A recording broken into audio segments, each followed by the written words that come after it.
দাদা, লোকসভা ভোটের কতটা প্রস্তুতি চলছে আপনার পঞ্চায়েত এলাকায়? না, আমাদের পঞ্চায়েত এলাকা আমাদের লোকসভা প্রার্থী ঘোষণা হয়ে গেছেন।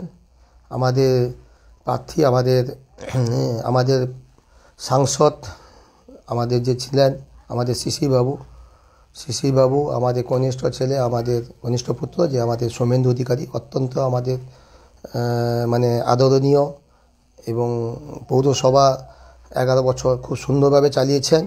আমাদের সৌভাগ্য, ওনার মতো আমাদের প্রার্থী পেয়েছি। ওনার নাম ঘোষণা হওয়ার সাথে সাথে আমাদের দেওয়াল লিখন এবং বিভিন্ন ব্যানার, বিভিন্ন গ্রামের জনসংযোগ বিভিন্ন রকমের চালু হয়ে গেছে এবং মানুষের উদ্দীপনা অত্যন্ত, যে আমরা শুভেন্দুবাবুর যেহেতু ছোট ভাই, যে সৌমেন্দুদাকে আমরা জেতাবো, সেই লক্ষ্যে আমাদের গ্রামে যত আমাদের বুথ আছে, সংসদ আছে, তাতে আমাদের কর্মীরা একদম ঝাঁপিয়ে পড়েছে।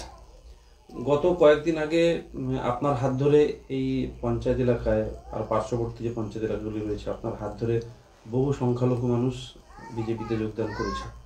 ভোট এগিয়ে যত আসছে, আরও কি যোগদান পর্ব বাড়বে? হ্যাঁ, পরপর বাড়বে। সংখ্যা ভাই লোকেরা ওনারাও একদম আগ্রহ হয়ে প্রকাশ করছেন যে না, শিশিরবাবু যেভাবে আমাদের লোকপ্রিয় শিশিরবাবু যেভাবে আমাদের সাংসদ যে এলাকায় কাজ করেছেন দীর্ঘদিন ধরে, ওনার কাজের দেখে, উন্নয়ন দেখে এবং মোদিজির উন্নয়ন দেখে ওনারা আরও জয়েন করবেন এবং আরও অনেকে যোগদান করবেন। বিভিন্ন এলাকা থেকে মানুষ প্রস্তুত হচ্ছে যোগদানের জন্য।